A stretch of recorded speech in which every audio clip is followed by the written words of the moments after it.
kowe mumbul mesti dijengklek Lus. Oh, Caca mudeng lho karo aku. Mudeng iki ngono apa? Mudeng iki paham maksudnya. Lah iya maksudnya aku obak blang ngono iki pas koe. Lho kanca-kanca, lah pargo kene lak no. Langsung viral. Guna.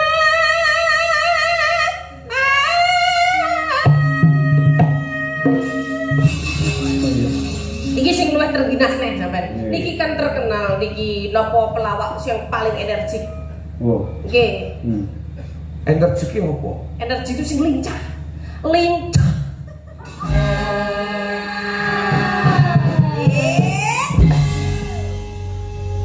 Para penonton ki ora wis biasa lek njenglek iki sak mumbulan wis biasa. Pelawak-pelawak kan mumbul sak ping 20 biasa.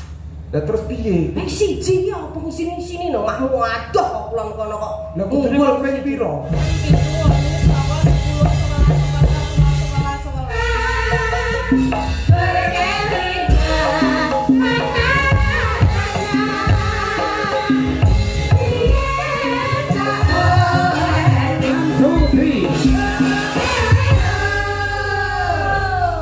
Saben bengi Pak, ning saiki wis tuwek iki 3 sasi pisan ora kesel Pak.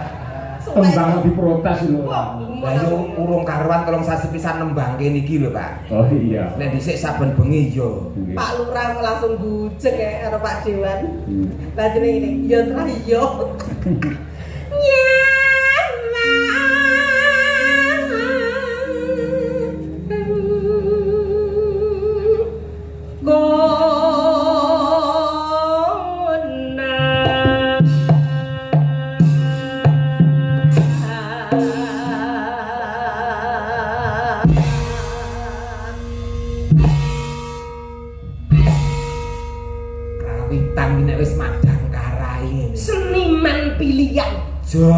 Jos, kompak. Slogane sempak teles. Aja purno lho, guys. Semangat kompak anti lemes. Wah, semangat kompak anti lemes. Saben aku mumbul mesti dijengglek. Madangkara. Kompak. Hebat. Dan ger kowe jengglek apa mumbul mesti dijengglek. Lho buktine ora enek kok pengrawit aras-arasen mongko pendak dina Pak Yoyo ki wayangan. Nek tetep kompak. Iki pengrawit ngene iki sing perlu diundhake kesejahteraane iki. Oh, lah yo ngene. Sarjana seni. Ora kompak, Rek. Non? Ora kompak. Yo biasane ngono kuwi, Pak. Penyusup iso ngono kuwi, Pak. Yen memajan hamung karo janur kuning janur kuning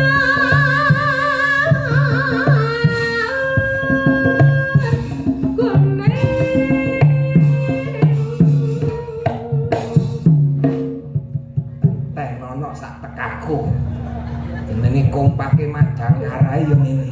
ndak ngumpul to. Oh, aku ora ngumpul. Dijengglek. Telak Padang lho, Rek. Yo wong jenenge wayangane teko esuk kok Pak alon-alon wong nyet wong tuwek iki rada suwe kok, Pak. Ngetes Eropean. Iki seniman canggih kok. Ora mung aku tok, Lus. Kowe mumbul mesti dijengglek, Lus. Oh, Caca mudeng lho karo aku. Mudeng iki ngono apa? Mudeng iki paham maksudnya. Lah iya maksudnya aku obak blang ngono iki pas koe. Lho, kanca-kanca, lah pargo kene lak ora perso. Lah wis kerep ngono. Bawa mumbul. Pokok dhuwur gondelan kuwi wesi. Aja mudeng nek ora tak jambak. Tembok jambak apane kutru. Wirane. Iki nek romo yai. Wirane.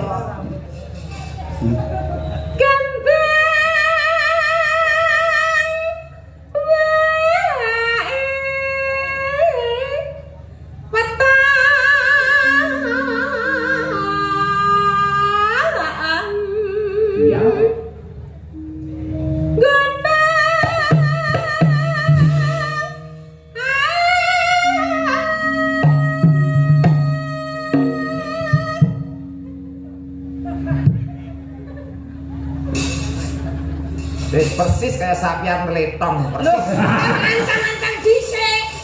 Ngono lho meneh kok ada letong kok pangan ku letong ku. Letong Wong kreasine dhewe-dhewe ya, Mbak ya. Nggih, Guna.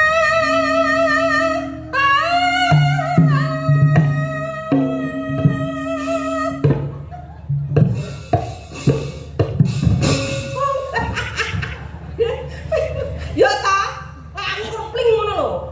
Ya matur to, nyuwunmu ki sing kepiye? Matur sing becik karo kanca-kanca. Maksudnya ini lho Mas, lah aku mumbul ya kendangan anu gareng ngono ki ditabuh bareng-bareng ngono lho.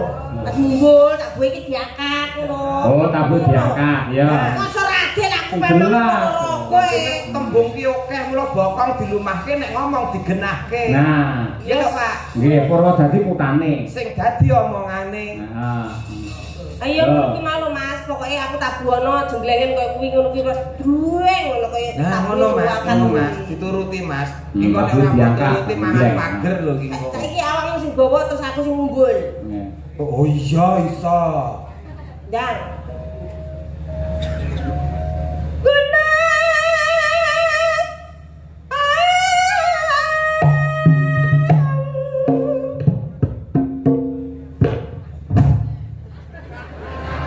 Gak ngono kuwi dijemati. Gak diangkat ning dhuwur ngono kuwi di. Maksude piye kowe ora muni to nek aku mumbul diangkat lak ngono to. Maksudnya diangkat ning dhuwur ditabuh siji-siji koyo awakmu mau lho. Tabuh siji-siji, oh sing jelas. Wis Untung ya Mbak balene. nuruti Aku panara kowe kok. nuruti wong mekrok ki angele kok era. Pak No ijan gak somet mbak aku aja iki lho Pak No. Sakno. Pak No langsung viral. Guna.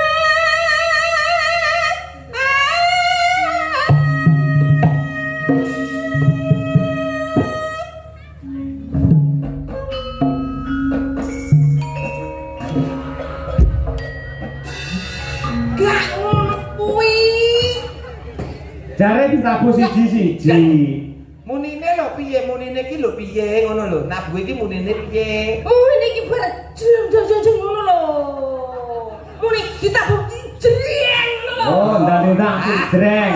Oh iya, oke. Aku wong Ponorogo ora adil. Turutan ora mbok turuti uda ning panggung wong iki. Aku dhewe kayak kesenengan kok ya. Guna.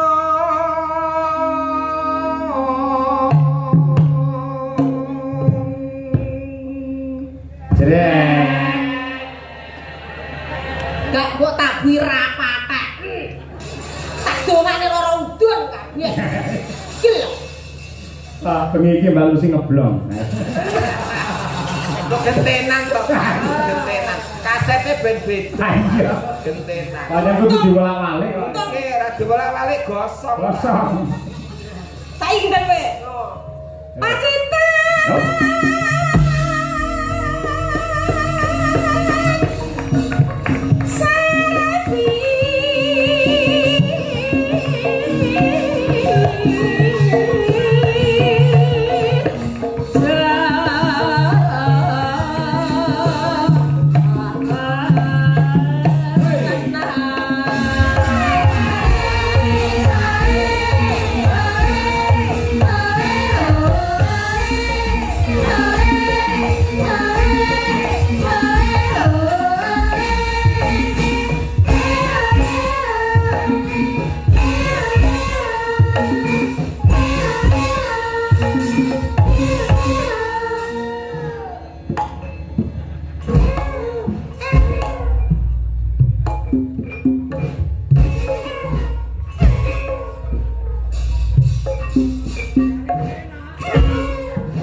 Wis ben to mumpung lagi iso to.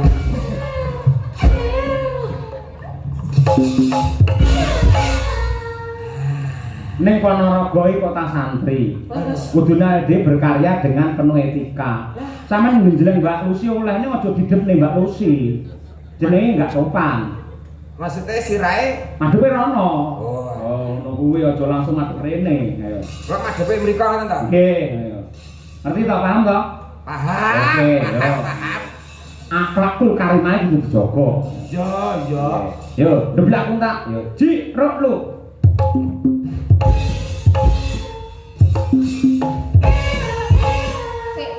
salah. Kuwi tetep rene iki lho. Kok ngerti to Pak nek jenengan bocah noleh.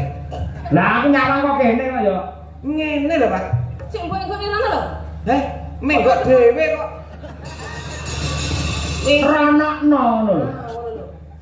Kok ora peneran. Tuh tak ketuk. Delong. Deblak putra. Pak Ewo lak ngendika to. Heeh. Sirahe madhepe rono. Bener. Lah yo kula wis madhep rono. Lah kuwi mengko rene iki lho. Iki sirah liyane. Iki sing luwih terginas nih sampean. Niki kan terkenal niki napa pelawak yang paling energik. Oh. Nggih. Energi ki opo? Energi itu sing lincah. Lincah. Kerja omong rek. Kupinge kelomong lah. Wong lek ora tak tidoni sindane orang semangat. Bar mangan apa to lus ambune kok badhek men. Gak terima badak. Lah dijak ngomong dijak ngendika Pak Dalang ora tak nyaut iki mang nyapa to jan gumun aku. Nyaut, wong yo nyaut ngono kok. Sing energi kuwi alias lincah. Lincah. Ya, kita panas.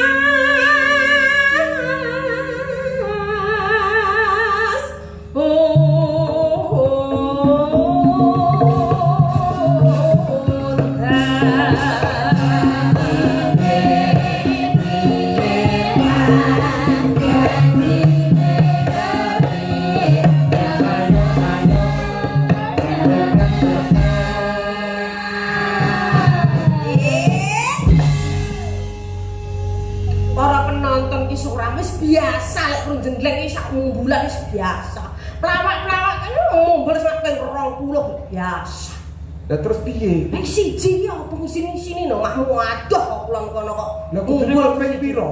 Lah ya sesuai sing nak bocah nom-nom sigak jeng minimum 10. Jalukmu ping piro? 10. Tak turuti. Sapa ngerti iki permintaan terakhir. Sesuk sing nang awi ku ora 10 ngono lho Pak maksud iki. Sawang maring tratap sampeyan ngendika ora. Sing nang awi sok ben iki cukup 5. Oh iya. 10 to? Ayo. Tulang tak.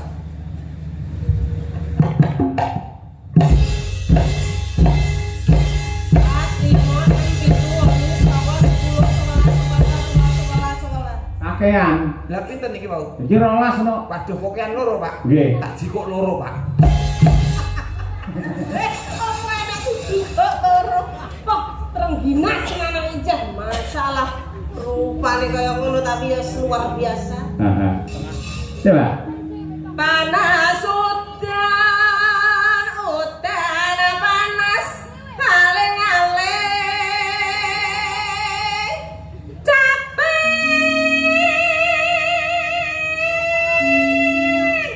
kena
ingkang tasik berkah inggih Bapak Kapolsek Tasik Kersa Lenggah. Nggih, Bapak Daramil nggih. Masyaallah matur sembah nuwun. Mugi sehat panjang yuswanipun. Amin.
Terima kasih. Jawa sami-sami luar biasa. Nggih. Tembang menika kula wau dilaporaken dumateng para pepundhen kula, para guru-gurunipun, mbah kiyainipun anak kula pun Brahma Kesawa ingkang lenggah wonten ing Ngabar. Mbahe Brahma ya kuwi Mbah Kung Wahib, ya sing wis ngrengkuh Brahma kaya putune dhewe. Pak Jainul nggih mekaten wis kaya bapake Brahma dhewe teng mriki. Ugi Pak Nasrul lan sedaya kemawon Bu Maryam ingkang nyatanipun ya karo mblonthah santri ning ya tetep tresna kalih budaya. Ya, ngoten niku. Luar biasa. Boten kata lupen ugi dumateng penggemar setia Ki Cahya Putati wonten channel YouTube kata sanget ingkang rawuh dalu niki. Wah nggih. Nggih salam nggih. Kleben menika dipun tenggani kalian anak kula lanang Mas Nanda menika mahasiswa ISI Surakarta. Jurusan pedalangan sing sok ngasta wonten mriki Mbak Lucy, Mas Nanda niku. Oh, ngaten. Ndi putahe? Nggih. Mas Nanda ndi? Ndele. Oh, nggih. Oh, niku nggih. Wis tau dijak. Blas. Nggih, siap kathah mriki dalang muda luar biasa. Nggih, leres. Yang pernah meraih beberapa prestasi juga. Alhamdulillah. Kan tegese wayang ora bakal punah, mergo tuwuh generasi dan generasi lebih baik terus. Nggih. Menika wonten nawala saking pepundhen kula Bapak Haji Suli Daim MM, Wakil Ketua Komisi E, Wakil Ketua Fraksi PAN ingkang ngersakaken lelagon Apa ki? Wijaya Kusuma. Nah, nggih. Wijaya Kusuma. Bi. Aku lek kanca Mbak Lucy. Oh, nggih. Kita ayo Pak. Iki lho. Iki sing anyar iki coba. Ayo. Nggih. Ini iki lho, duwe bojo sing ngene iki lho, Rek.